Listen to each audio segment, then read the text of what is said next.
दिवाळीत दिवे किती लावायचे?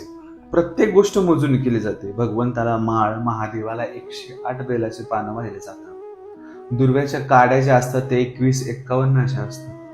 नैवेद्याची देखील गणना केली जाते. आपल्या इथे प्रत्येक गोष्ट मोजून मापून आणि संख्येनुसार दिली जाते, पण भरपूर दिली जाते. या दिवाळीच्या कालावधीमध्ये गावरान तुपाने माता महालक्ष्मी पुढे 108 दिवे अवश्य प्रज्वलित करा. तुम्ही म्हणताना आता तूप वाया घालायचं का? प्रत्येक गोष्ट जर आपण विचार केली का आपण वाया घालतोय तर ते वायाच जाणार.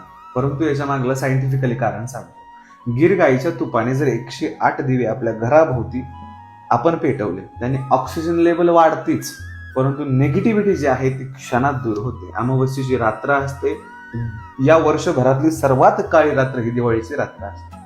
तेजोमय, प्रकाशमय आणि पॉझिटिव्हिटी या दिव्यांनी, या ज्योतींनी वाढते.